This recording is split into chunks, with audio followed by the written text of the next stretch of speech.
पहले तो पुश्तैनी धंधा मानते थे इसको, जैसे ही बाप दादे करते थे वैसे काम करता था किसान आके, उसका बच्चा भी वैसे ही काम करता था। परंतु आज विज्ञान का युग है, अगर विज्ञान के साथ नहीं चलेंगे तो फिर हम पिछड़ जाएंगे। तो यहाँ पे जो पशुपालन है वही 5-6 लीटर वाली भैंस थी, 3-4 किलो सुबह का, 3-4 किलो शाम का। मेरे पशुपालक साथी, उसके अंदर तो खर्चा भी पूरा नहीं करती वो। आज वैज्ञानिक तरीके से करने के लिए मैंने भी ये सोचा था, जब मैं 2001 में टूर लगा के आया हरियाणा का, वहाँ पे 15 लीटर से लेकर 20 लीटर तक की भैंसें थी। हम पशुपालक को हम कहें कि आप 3 लाख रुपए की भैंस लेके आओ, वो लेके नहीं आ सकता, तैयार कर सकता है। तो साथियों मैंने भी एक मीडियम सी भैंस ली और उसी से सारा सिस्टम तैयार किया था। जी जी। हाँ, और पैदा करते हैं वो भी प्योर मुर्रा पैदा करते हैं, क्योंकि जो लोकल भैंस है वो बचा के किसान को कुछ नहीं देती, वो तो जिम्मेदार के पल्ले से खाती है। तो इसीलिए किसान साथियों को सलाह देना चाहूंगा कि आप 10 पशुओं की बजाय 4 रखिए, परंतु बढ़िया पशु रखिए। दोस्तों बहुत बहुत स्वागत है आप लोगों का हमारी और एक नई वीडियो में। आज हम पहुंचे हैं अंबाला सिटी हरियाणा के गांव बुढ़ंगपुर में, जहां पर हरविलास सर जी हैं, जो हमारे मुर्रा नस्ल की बफेलो पे काम करते हैं। और ये हरियाणा में अपने अंबाला सिटी में सबसे फेमस हैं, जो मुर्रा में काम करते हैं। तो इनसे जानेंगे हम कैसे कि फार्मर अपनी नस्ल सुधार कर सकता है मुर्रा नस्ल में, और कैसे वो इनसे इनकम कमा सकता है, कितना दूध के लिए क्या क्या इनको फीड देनी चाहिए, कौन सा इनके पास फार्मूला यूज करते हैं, ये सारी बातें हम इसमें जानेंगे। तो आप वीडियो में बने रहें, मिलवाते हैं आपको हरविलास सिंह जी से। तो करते हैं दोस्तों वीडियो को शुरू। और जो दोस्त हमारे चैनल पे पहली बार आए हैं, चैनल को सब्सक्राइब करें, जो हमें फेसबुक पे देख रहे हैं वो हमें फॉलो करें। तो हमारे साथ हैं हरविलास सिंह जी। सर सत श्री अकाल जी। सत श्री अकाल जी। तो सर सबसे पहले तो परिचय हमारे किसान भाइयों को दीजिए अपने बारे में। हाँ जी, मेरे देशवासियों, मेरा गांव है बुढ़ंगपुर और जिला है अम्बाड़ा और नाम है हरविलास और स्टेट है हरियाणा। मुख्य धंधा पशुपालन और खेती बाड़ी है, क्योंकि ग्रामीण क्षेत्र का यह धंधा है। आज बेरोजगारी का दौर है, बहुत से लोग ये कहते हैं कि हमारे पास कोई रोजगार नहीं है। देखो, गवर्नमेंट कोई भी है, सरकारी नौकरी हर आदमी को नहीं मिल सकती।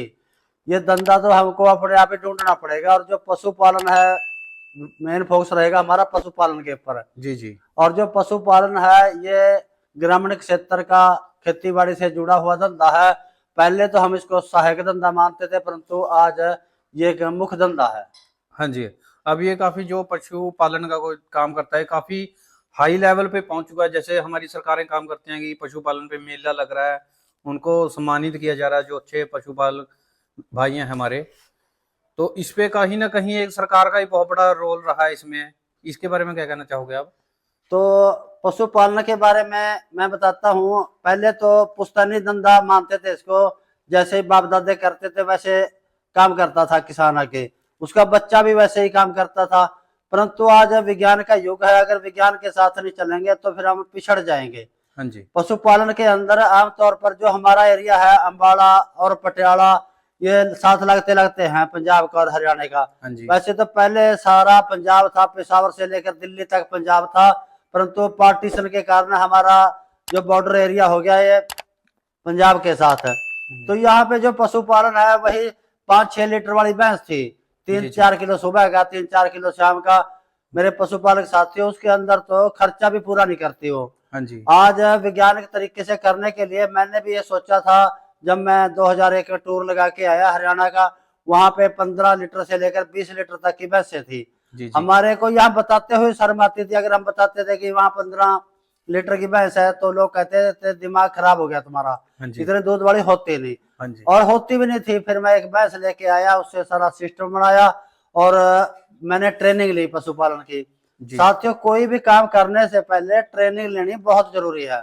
जी जी। तो इसीलिए पशुपालक तभी कामयाब होगा जब किसी भी मान्यता प्राप्त संस्था से ट्रेनिंग लेगा। तो आप जैसे आपने बताया अभी, आपने 2001 में आपने हरियाणा का टूर लगाया, तो उसी टाइम आप मुर्रा बफेलो लेके आए थे? उसके बाद कितने टाइम बाद? तो उसके 1 साल बाद मैं मुर्रा लेके आया। और मुर्रा यहाँ जब 7-8 हजार की भैंस थी, वहां उस समय 30-40 हजार से स्टार्ट होती थी। पशुपालक साथियों, का आम पशुपालक के लिए उस समय 30,000 इकट्ठा करना बहुत मुश्किल था 2001 में। जैसे आज आम पशुपालक को हम कहें कि आप 3 लाख रुपए की भैंस लेके आओ, हाँ जी, हाँ वो जी, लेके नहीं आ सकता, तैयार कर सकता है। हाँ जी, तो साथियों मैंने भी एक मीडियम सी भैंस ली और उसी से सारा सिस्टम तैयार किया था। जी, जी। तो अभी आपके पास कितने कितने लीटर वाली भैंसें हैं? जैसे हमने देखा आपको मेले में भी काफी ज्यादा अवार्ड मिले हैं। तो तो पहले मेलों के अंदर जाते थे हम और चुवाई भी कराते थे। जी, वैसे समय समय पर जो HLD भी है, हरियाणा की संस्था, सरकारी संस्था है, पशुपालक के घर पर भी मिल्किंग करती है। जी, जी। वो भी एक तरह से मान्यता प्राप्त है। अच्छा जी। तो एक समय खाली करती है, 3 समय का दूध निकालती है, 3-4 ऑफिसर होते हैं, हाँ जी, वेटरनरी सर्जन होता है, VLD होता है, SDO होता है और डिप्टी डायरेक्टर तक ही पहुंचते हैं। जी, जी, तो यहाँ क्योंकि बाहर ले जाना हर आदमी के बस की बात नहीं है, हाँ जी, परिवार के 5-4 आदमी चाहिए और वहां पर रहने के लिए, सेटिंग के लिए भी उसको 5-4 आदमी चाहिए, फिर पीछे वाला सिस्टम गड़बड़ा जाता है। तो इसीलिए अब मेलों में देखने के लिए जाते हैं, कि देखना बहुत जरूरी है, क्योंकि वहां पर दूसरे पशुपालकों से मिलेंगे और सीखना भी जरूरी है उनसे, जो नए नए पशुपालक आए उनसे सीखा भी जाता है। जी। तो आपके पास कितने रिकॉर्ड वाली लास्ट भैंस रही है जी मुर्रा की? तो जैसे रिकॉर्ड पहले बनाया ना, हाँ जी, 2010-11 के अंदर जो मैंने अपने तैयार की थी 56 की बेटी, तो उसने घर पर 28 किलो का, और नॉइस के हिसाब से जब उस समय 4.5 महीने की ब्याई हुई थी और 2.5 महीने की गाभण थी, उस समय 25 किलो 100 ग्राम का रिकॉर्ड बनाया था। अच्छा जी, उसके बराबर उसकी कोई बेटी नहीं गई, पता नहीं विडम्बना क्या कारण रहा उसका, या बुल बढ़िया नहीं मिला या मौसम बढ़िया में नहीं ब्याई। तो यहाँ तक मेरी उपलब्धि थी। और ठीक है, जितनी इनकी डिमांड है उतनी हम पैदा नहीं कर सकते, इसीलिए फिर मैंने लेने बेचने का काम स्टार्ट किया, जी, क्योंकि जी, साथियों की डिमांड आती थी कि हमारे को, तो हम पैदा भी मुर्रा करते हैं और लेके भी मुर्रा आते हैं। ठीक है। यानी आप क्योंकि जो सेल कर रहे हैं वो भी मुर्रा कर रहे हैं और परचेज कर रहे हैं वो भी मुर्रा। हाँ हाँ, और पैदा करते हैं वो भी प्योर मुर्रा पैदा करते हैं। जी, जी, क्योंकि जो लोकल भैंस है वो बचा के किसान को कुछ नहीं देती, वो तो जिम्मेदार के पल्ले से खाती है। तो इसीलिए किसान साथियों को सलाह देना चाहूंगा कि आप 10 पशुओं की बजाय 4 रखिए, परंतु बढ़िया पशु रखिए। जी, ताकि एक अच्छी नस्ल हो और दूध जो दूध निकलता है, क्योंकि लोकल भैंस तो इतना दूध दे नहीं ना सकती। हाँ, तो आज भी हमारा समाज है, वैसे मैं बहुत से फार्मों में जाता हूँ और मेरे पास लगभग बहुत फोन हो जाते हैं, रात के 11 बजे तक फोन सुनता हूँ। मैंने किसी का फोन इग्नोर नहीं किया, अगर उस समय नहीं उठा सका तो फिर बाद में मिला के देखता हूँ कि उसको क्या दिक्कत है। जी, क्योंकि पशुपालक तो पहले ही परेशान है, अगर उसकी हम परेशानी नहीं सुनेंगे, जो हमारे हल करने की समस्या है, तो हम हल कर सकते हैं उसकी। अगर एक दूसरे से आचार विचार साझा नहीं करेंगे तो कैसे चलेगा ये। जी, जी। तो सर एक जो ये आपके पीछे भैंसें खड़ी हैं, ये थोड़ा बताओगे इनके बारे में? अभी ये कितने लीटर वाली खड़ी तो है ये? पशुपालक साथियों, ये जो आप भैंसें मेरे पास खड़ी हैं, ये जो भैंस सामने आपको दिखाई दे रही है, हाँ ये जी, 18 किलो दूध निकाला। अब ये ब्याई हुई होगी को 2.5-3 महीने के करीब की, और अब भी ये 14-15 किलो दूध निकाल रही है। ठीक है जी, और ये सामने है आपके, बहुत सुंदर भैंस है, दूसरा ब्याह है इसका, और बहुत शांत स्वभाव है। ठीक है, ये जो सामने जुगाड़ी कर रही है, ये 20 किलो कांटे से तोल के दूध निकालती थी। ये मार्च के अंदर ब्याई हुई है और अब भी 15-16 किलो दूध निकाल रही है। पीछे ये बीमार हो गई थी, मैंने इसकी वीडियो भी डाली थी। अब ठीक है, बिल्कुल स्वस्थ है और पूरे दूध में पहुंच गई है। ठीक है जी। तो यानी अब ये 20 किलो दूध दे हाँ, रही है? 20 किलो कांटे से तोलकर, जबाने नहीं, हम दोनों समय दूध कांटे से तोलते हैं, चाहे अपने घर रखें, चाहे इनके बच्चों को पिलाएं और ठीक, चाहे डेयरी में डालें, ठीक है जी, दोनों समय दूध निकालते हैं कि हमारे को पता है कि ये बाल्टी 1.5 किलो की है या ये 1 किलो 440 ग्राम की है। उसी समय कांटे पर रख देते हैं और हमारे को पता चल जाता है कि 100-200 ग्राम पड़ा है या कम हुआ है। जी, जी, कम हुआ तो क्यों हुआ, क्या जी, हमने नहीं डाला, ज्यादा ठीक, हुआ तो आज हमने इसको एक्स्ट्रा क्या दिया जिसके कारण इसने दूध बढ़ाया। तो ये चीजें छोटी तो छोटी ये आप छोटी ध्यान छोटी रखेंगे। चीजों का पूरा ध्यान रखते हो भी? आज 100 ग्राम ज्यादा क्यों दिया, 100 ग्राम कम क्यों दिया, हाँ, क्या रीजन है इसके तो पीछे? यही सही मायने में पशुपालन है। ऐसा नहीं है कि हम सुबह दूध निकाला और दूध निकाल के अपने अंदर चले गए दूध लेके, पीछे पशु को शाम तक देखना नहीं इसको क्या डाला क्या नहीं डाला। तो जब दूध नहीं तोलेंगे जाग में तो एक सारी नजर आएगी बाल्टी, आज 1 अंगुल अच्छी थी, कल 2 अंगुल अच्छी है, हाँ जी, उसमें वेट का पता नहीं चलता। दूध तो होता है वेट का। ठीक है सर, ठीक है, और 15 किलो कांटे से तोल के दूध निकालती है। आमतौर पर 2 दांत 2.5 साल की होती है। जी, जी, अब दोपहर के मेरे ख्याल में 11 के लगभग समय है। ऑर्डर सेंटर का ऑर्डर है इसका, और कांटे से तोड़ के दूध निकालती है। अडर तो तकरीबन जैसे हम देख पा रहे हैं सारी ही भैंसों का आपका बहुत ही जबरदस्त तो अडर जो लोकल बना भैंस है रखा है। पालते हैं उसको 3-4 साल तो वो ब्याती नहीं है, मात्र 2.5 साल की है आपके सामने ब्याई हुई है और 15 प्लस दूध निकाल रही है। तो हम लोकल भैंस 2.5-3 साल में गाभण में नहीं होती। फिर पशुपालक फोन करके पूछता है कि मेरी जो टेप बोल नहीं रही तो मैं क्या करूं। अगर आप बढ़िया तरीके से तैयार करेंगे, अलग अलग बच्चे का अलग अलग ध्यान रखेंगे, तो जो समय पर खाना, जैसे छोटे बच्चे को काफ स्टार्टर, फिर उसके बाद काफ ग्रोवर, फिर ड्राई फीड, और फिर उसके बाद ब्याने जब गाभण हो जाती है जब तक ड्राई फीड चलती है। अलग अलग समय पर अलग अलग राशन देंगे, अलग अलग टाइम पे अलग अलग फीड देनी चाहिए, जिससे हमारे पशु का जो अंदर का सिस्टम है उसका दूध देने का वो बढ़ता है, और उसका जो उसमें जैसे वो प्रेग्नेंट होता है उसमें जो कमियां रहती हैं खाने की, खा वो ज्यादा सकता नहीं, तो वो भी पूरा कर देता है कहीं ना कहीं ये फीड। हाँ जी, हाँ जी, हाँ जी। ठीक है। और एक सर जैसे आपने अभी बात बताई भी, जो हमारी लोकल भैंस है और ये मुर्रा में भी ब्याने में फर्क रहता है इनके।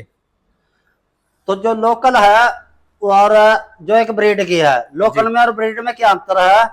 लोकल भैंस 8-10 किलो से ऊपर दूध नहीं देती, और उसका जो दूध देने का पीरियड है वो भी बिल्कुल छोटा है जी। 3 महीने तो दे देगी, 3 महीने के बाद मालक कहीं और बाल्टी कहीं जी जी। तो ये जो भैंस होती है मुर्रा, इसके देखो पंजाब के अंदर नीली रावी है, हरियाणा की मुर्रा है जी। तो इसके अंदर जब ब्याने में 2 महीने रह जाते हैं तो उस समय इनको ट्राई करना पड़ता है खुद जी जी। और अगर इसका आप 300 दिन का दूध लगाओगे तो उससे कई गुना ज्यादा है लोकल से।